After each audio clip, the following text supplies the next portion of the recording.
Your cat looks perfectly fine. Warm house, full bowl, cozy bed.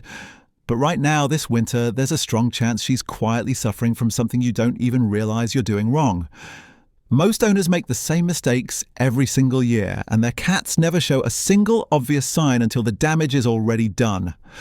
Winter isn't just cold weather and snow days. For cats, it's a minefield of hidden dangers that play out in slow motion.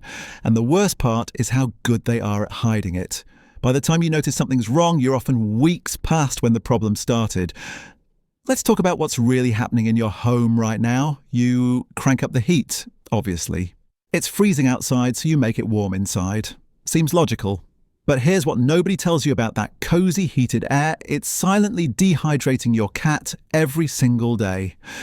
Most people associate dehydration with summer, with heat, with panting dogs on hot pavement.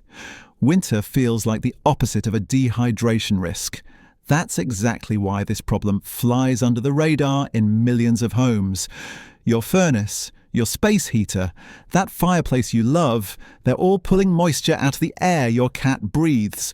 Hour after hour, day after day, your cat is losing water through her respiratory system and skin without any visible signs. Cats already have a naturally low thirst drive. It's hardwired from their desert-dwelling ancestors. They're not like dogs who gulp water after every activity. They're subtle. They wait. And in a dry, heated home, that means many indoor cats exist in a constant state of mild dehydration that their owners never detect. The effects compound slowly. Kidney function decreases bit by bit. The urinary system becomes strained. Risk of infections climbs. Stones can develop. And because cats are masters at masking vulnerability, you might not see any external symptoms for weeks or even months. No dramatic collapse, no obvious distress.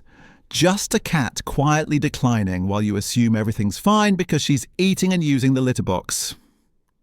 You know what makes it worse? Dry food. A lot of owners don't think twice about their cat's diet in winter, but if your cat eats primarily kibble, she's getting almost zero moisture from her food. She's completely dependent on drinking enough water to compensate. And in that dry, heated air, her body needs more water than usual, while her instinct to drink stays exactly the same. Check her water bowl right now. When's the last time you refilled it? How much did she actually drink today?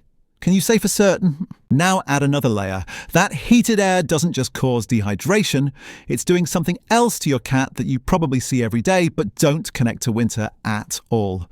Her skin, her coat, the way she's been grooming herself more than usual lately. There's a reason for that, and it's directly tied to the second mistake almost every owner makes without realizing it. That dry, brittle coat, the flaky skin you've been noticing when you pet her, the way she seems to be licking herself constantly, more than she used to. You probably thought it was normal winter shedding. Maybe you figured she's just grooming more because she's bored or stressed. But what's actually happening is her skin is screaming for moisture that the air in your home just doesn't have anymore. Cats already have sensitive skin. When you strip all the humidity out of the air with constant heating, their skin loses essential oils. It becomes itchy, uncomfortable. And because they can't exactly tell you about it, they do the only thing they know how. They groom over and over, trying to fix a problem that grooming can't solve. This creates a vicious cycle most owners never connect. More grooming means more hairballs. More hairballs can lead to digestive issues. The dry skin gets worse because the excessive licking strips even more natural oils away. Meanwhile, you're vacuuming up more fur than usual and thinking it's just seasonal. It's not. It's a direct result of your indoor environment. Here's what makes this even more insidious. That same dry air is affecting her respiratory system too. Every breath she takes in that moisture-depleted environment is drying out her nasal passages and throat. For cats with underlying respiratory issues like asthma or bronchitis, winter becomes a minefield. The cold air outside combined with the dry air inside creates the perfect storm for flare-ups that happen so gradually you might not notice until she's actively struggling to breathe. You see her sleeping more by the heater. Smart cat, right? Seeking warmth. Except now she's positioned herself directly in the path of the driest, hottest air in your entire house. She's making the problem exponentially worse while trying to stay comfortable. And those heating vents, that radiator she loves, that space heater you set up in the corner, they're not just drying her out, they're potential burn hazards you've probably never considered. Cats will press their bodies against heat sources without realizing how hot they're getting. Their fur insulates them just enough that by the time they feel discomfort, damage might already be happening to the skin underneath. Burns from heating pads, radiators, and space heaters send cats to emergency vets every single winter. Silent injuries that develop while owners are in the next room assuming their cat is just enjoying a cozy nap. Add a humidifier.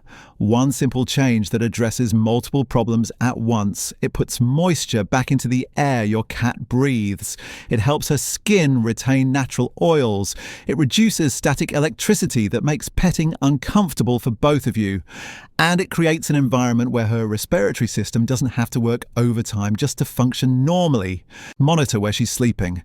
If she's planted directly on a heat source for hours, that's a red flag. Give her warm options that aren't potential hazards. A heated pet bed designed for safety. Blankets in warm areas away from direct heat.